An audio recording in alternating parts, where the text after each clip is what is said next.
Өкмөт жыйынынын күн тартибине коронавируска байланыштуу кырдаал дагы киргизилди. Бул маселе отурумда алгачкылардан болуп каралды. Анда премьер илдетке байланыштуу өкмөт бардык чараларды кабыл алганын билдирди. 23-үнөн баштап санитардык карантиндик көзөмөл биздин мамлекетке Кытайдан эле эмес, бардык башка мамлекеттерден келип аткан авиакаттамдар аркылуу, жол транспорттар аркылуу, темир жол аркылуу ар бир кирип аткан жарандарыбызды жана өзгөчө айыл чарба продукцияларын алып келип аткан каттамдардын бардыгын тең күчөттүк. Самолеттор келгенде элдерди чыгарар мурун ошо жердеги самолеттин командири атайын декларация берет экен. Ошонун ичинде ушу оорлар барбы жок деп, андан тышкары дагы азыр биздин эпидемиологдор да самолеттин ичине жана тепловизорлор менен киргизип атат.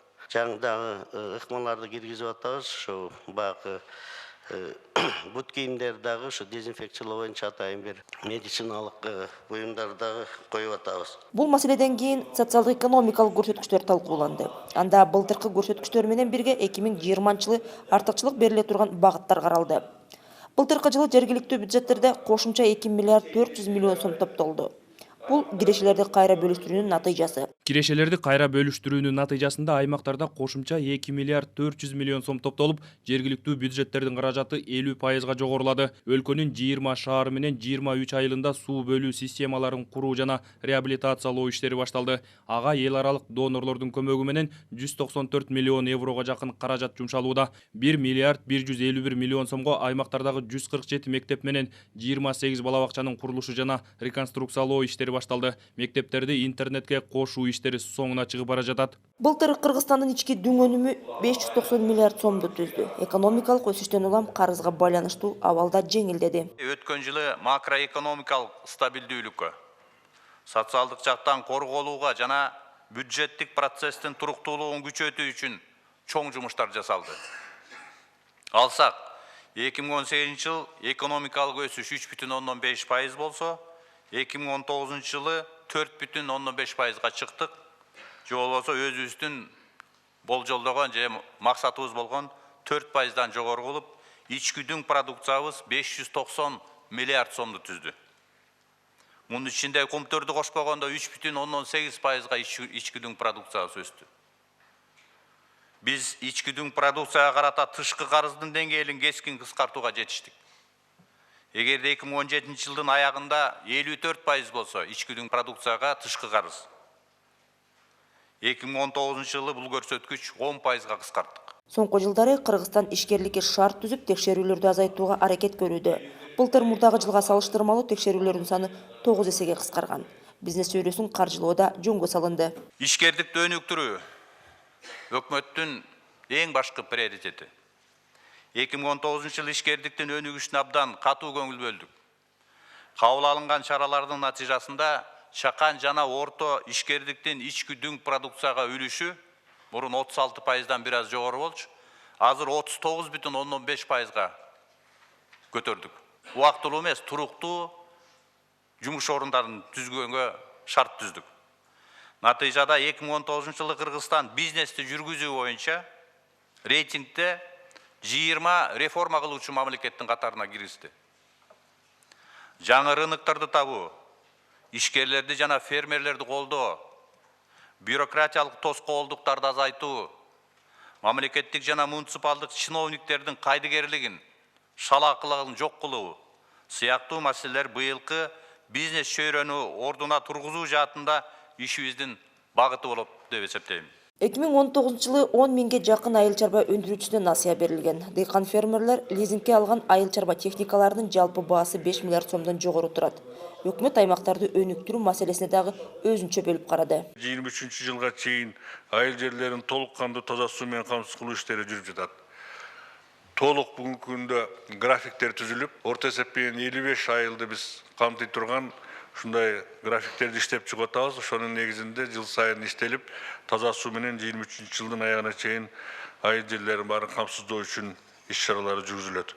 Алып айтсак, негизги келген өнөктөштөрдөн келген каржылардын эсебинен бул Европалык өнүктүрүү жана реконструкция банкынын колдоосу менен 20 шаарда, 23 айылдарда 193 миллион евролук суу камсыз кылуучу жана саркындуу сууларды чыгаруучу системаларды куруу жана жандандыруу жумуштары башталды.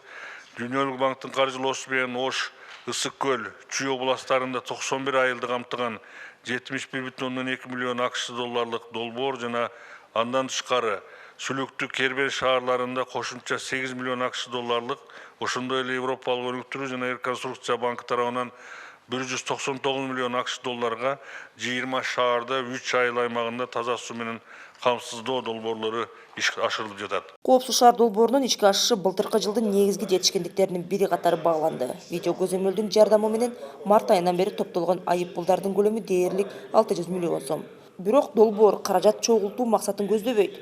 Видео жабдуулар иштеп жаткан жерлерде жол кырсыктары 2 эсеге чейин кыскарды.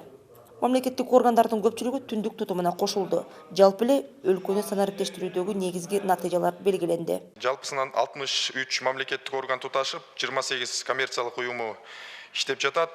Жалпысынан 121 маалыматтык базаны бириктирген. Азыркы убакытка чейин түндүк системасы аркылуу 20 миллиондон ашык транзакция жүргөн. Товарлардын жылышы, адамдардын кирип чыгышы, ушулардын баары тең автоматтык электрондук формага алып келишибиз керек. Мына жана биздин кылып атканыбыз ушул. Адамдарга жарандарыбызга кызмат көрсөтүш, бизнес чөйрөгө жана сертификация, лицензирование, анан отчетторду кабыл алуу баардыгы тең ушу электрондук формага алып келишибиз керек. Ушул эле жыйынга райондордун акимдери дагы атайын чакырылды. Мунун себеби бар. Акимдерден сунуш келди, ушундай бир көз караш бар экен. Айыл жеринде жумуш орунду түзүү боюнча, инвестицияны тартуу боюнча деп мына бир дагы мен мисал келтире албайм. Иштей тургандар менен иштеп, иштебегендер менен анда барып өзүнүн башка жеке менчик чарбасын кылыш керек. Кабинетте ээлеп, кызматтык машинени минип жүрүп, бир районго бир проект тап келбеген акимдер боло турган болсо, салым кошпогон. Андайлар менен коштошубуз керек биз. Эл өзү көтөрмөйүн, бир дагы маселени көтөрбөсүңөр. Дегеле элет элинин маселесин чечүү дал ушул акимдердин ишине байланыштуу. Бирок алар жүктөлгөн милдетти жеткиликтүү аткара албагандыктан аймактагы тургундар өкмөткө түз кайрылган учур жок эмес. Буга байланыштуу акимдердин ишинин натыйжалуулугун көтөрүү абзел. Муну премьер-министр губернатор акимдер менен өткөргөн кеңешмеде билдирди. Анын айтымында региондогу маселени жергиликтүү бийлик убакытты созбостон чечиш керек.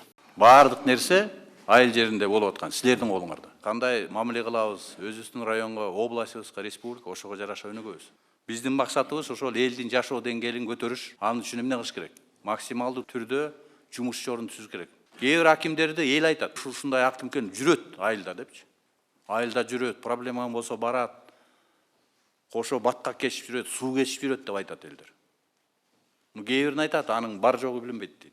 Эгер силер иштебесеңер, район иштебейт. Аким мэрлердин арасында аймагына тартып келген инвестициянын көлөмүн кой, кар чарбадагылардын санын билбегендери да жок эмес. Албетте, мындай аткаминерлер премьердин сынына кабылбай койбойт. Канча пенсионер бар? Бюджетиңер канча бир жылда? Канчасы социалдык проблемаларды чечет? Силерде канча пенсионер бар, балыкчыныкы? 5800. Канча каражат аласыңар?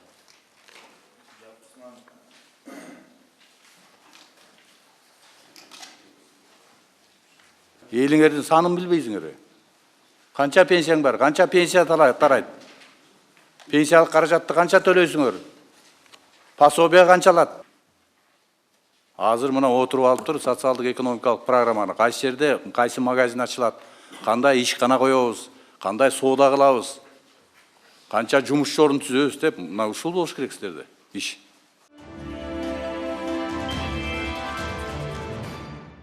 Көмүскө экономика менен күрөшүү жана экономиканын ачыктык даражасын көтөрүү бул татаал, бирок өзгөчө маанилүү милдет. Бул тууралуу премьер-министр Мухаммедкалый Абылгазиев салык жана бажы жол жоболорун санариптештирүү маселеси боюнча координациялык кеңеште билдирди.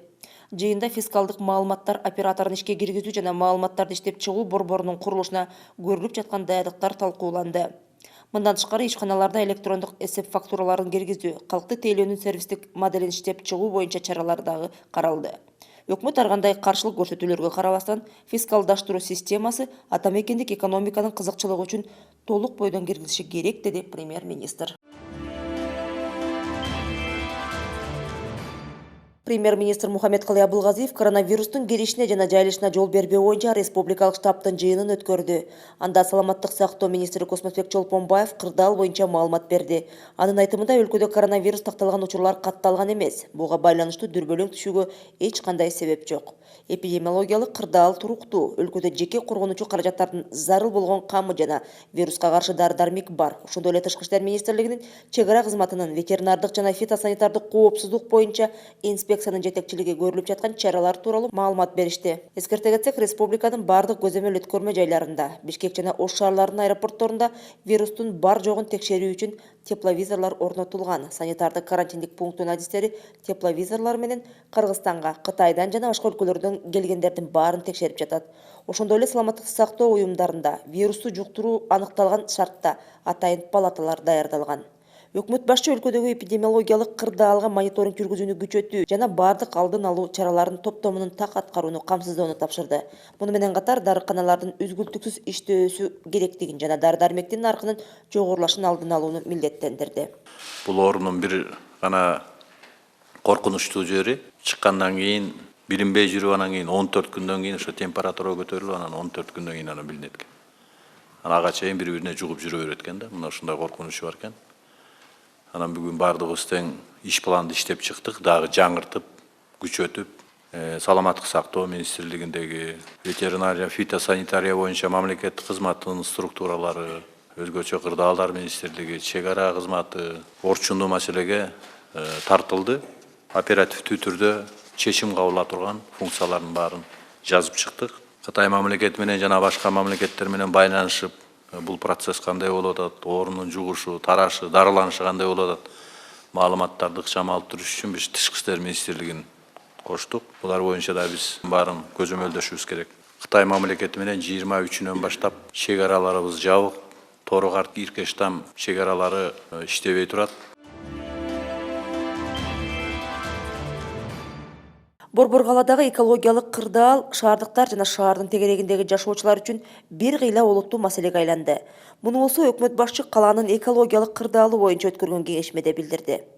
Абылгазиевдин айтымында калктуу конуштарды газдаштыруунун масштабын кеңейтүү, шаар курулушу, инфраструктураны өнүктүрүү чөйрөсүндөгү талаптарды карап чыгуу менен унааларды газга өткөрүү боюнча иштерди активдештирүү зарыл. Муну менен катар жарандар арасында экологиялык билим менен маданияттын принциптерин пропагандалоо керек. Советовать мы все умеем, да? А делать, давайте вот собираться и рассматривать вопрос, как решить газификацию, сколько можно в год завозить электромобилей или производить, потом роза ветров, уголь, пыль, некачественное топливо. 10 таких источников загрязнения. Я предлагаю разработать такую концепцию, вот наши ученые будут помогать. Кто ответственен за это, мэрия за что будет отвечать, правительство, Гаустука, банки, энергохолдинг вместе с ТЭЦом, за что будет отвечать.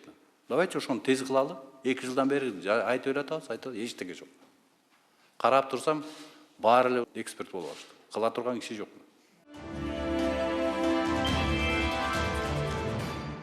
Өтүп бараткан аптада премьер Ички иштер министрлигинин 2019 жылдын жыйынтыгын чыгарган коллегиясына катышты. Анда өкмөт башчы былтыр укук тартиби жаатында бир топ жакшы иштер жасалды, бирок кемчиликтер дагы жок эмес деди. Дагыраагы айрым милиция кызматкерлеринин мыйзамдын башын аттап, жат көрүнүштөргө аралашкан учурлары дагы катталууда. Мисалы, былтыр милиция кызматкерлерине карата 63 кылмыш иши козголгон. Алардын ичинде 27 коррупция фактысы, 22 кызматынан кыянаттык менен пайдалануу, 2 алдамчылык фактысы бар. Негизи тартип сакчылары мыйзам бузгандардын тизмесине түшпөй, жарандарга үлгү көрсөткөндөрдүн сап башында турушу керектигин эскертти. Коомдук тартип, жарандарыбыздын коопсуздугу, кылмыштуулук менен күрөшүү приоритеттүү маселе да. Өзгөчө ушул Ички иштер министрлигиндеги иштин жыйынтыгы, ал жерде болуп аткан жетишкендик проблемалар мен үчүн абдан маанилүү маселе. Абдан көп өзгөрүүлөр болду. Мисалы, жол кырсыгы боюнча санариптешүү системасы келет. Командалык борбор ачылды. Бишкек менен Чүй областыбыздагы жанагы коопсуз жолдук биринчи этабы кирди. Ошонун баарына силердин саламыңар бар. Жалпысынан мекенибиз тынч, элибиз ынтымакта 2019 жылдын жыйынтыгын чыгардык.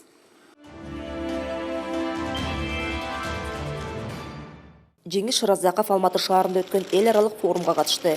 Ал пленардык сессияда сөз сүйлөп жатып, жасалма интеллект жана ири маалыматтарды иштеп чыгуу, жалпысан санариптештирүү темасы Кыргызстан үчүн актуалдуу болуп саналат деди. Кибер коркунучтун деңгээлин төмөндөтүү, терс таасирлерден маалымат айдыгын коргоо, мамлекеттик маалыматтык системанын коопсуз жана үзгүлтүксүз иштөөсүн камсыз кылуу жана компьютердик окуяларга реакция кылуу максатында биргелешкен аракеттерди жасоо зарыл деп баса белгиледи. Тема искусственного интеллекта и обработки больших данных, в целом цифровизация на сегодняшний день актуальна для нашей страны. Цифровизация является одним из приоритетных направлений государственной политики Кыргызской Республики.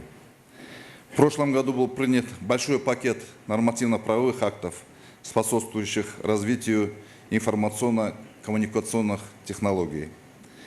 В настоящее время в целях защиты прав потребителей и борьбы с теневой экономикой подходит к логическому завершению пилотный проект маркировки товаров, что в перспективе позволит создать благоприятные условия для прослеживаемости товаров.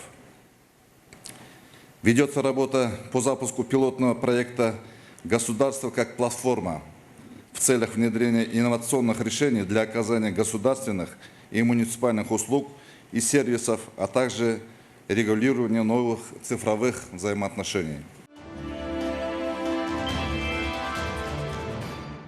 Ушул эле Алматы шаарында өткөн Евразия өкмөттөр аралык кеңешинин отурумуна премьер-министр Мухаммедкалый Абылгазиев катышты. Анда Мухаммедкалый Абылгазиев ЯЭПтин бирдиктүү рыногун түзүүнүн башкы милдети товарлардын, кызмат көрсөтүүлөрдүн, капиталдын жана жумушчу күчтүн эркин кыймылына жолтоо болгон ички тоскоолдуктарды алып салуу болуп саналат деди. Ананда акыркы мезгилде ЯЭП ичинде товарларды илгерилетүүгө тоскоолдуктардын көбөйүп жатканын баса белгиледи.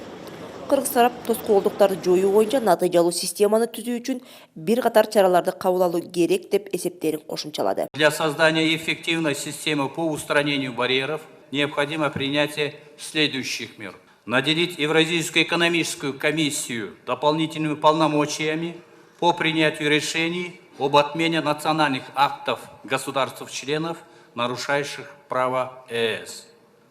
Второе. Установить порядок и определить сроки рассмотрения обращения о нарушении права Союза.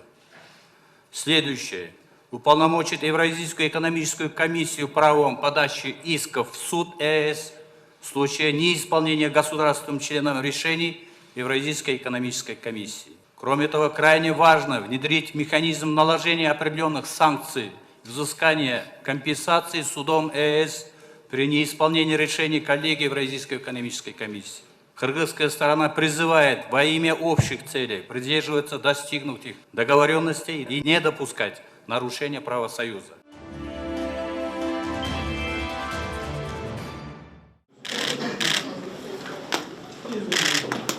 Ушул сапардын алкагында өкмөт башы Молдованын премьер-министри Ион Кику менен жолугушту.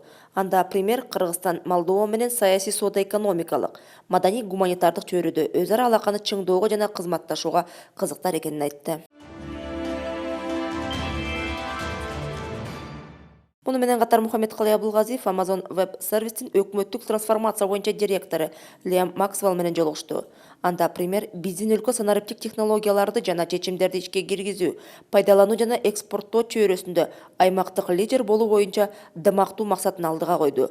Биз санариптик өнүгүү Кыргызстандын дареметин ачууга, жарандардын бакубат турмушта жашоосуна жана мамлекеттин экономикалык жактан өнүгүүсүнө негиз болоруна ишенебиз. Буга байланыштуу ийгиликтүү иштеп жаткан компаниялар менен өз ара мамиле түзүүгө кызыктарбыз жана мыкты дүйнөлүк тажрыйбаны өздөштүрүү максатында бир нече багыттар боюнча кызматташууну камсыз кылууга даярбыз деди. Өз кезегинде Amazon Web Service'ин өкмөттүк трансформация боюнча директору өнөктөштүктү өнүктүрүүгө, адистерди окутуу, долбоорлорун ишке ашырууга кызыктарлыгын билдирди.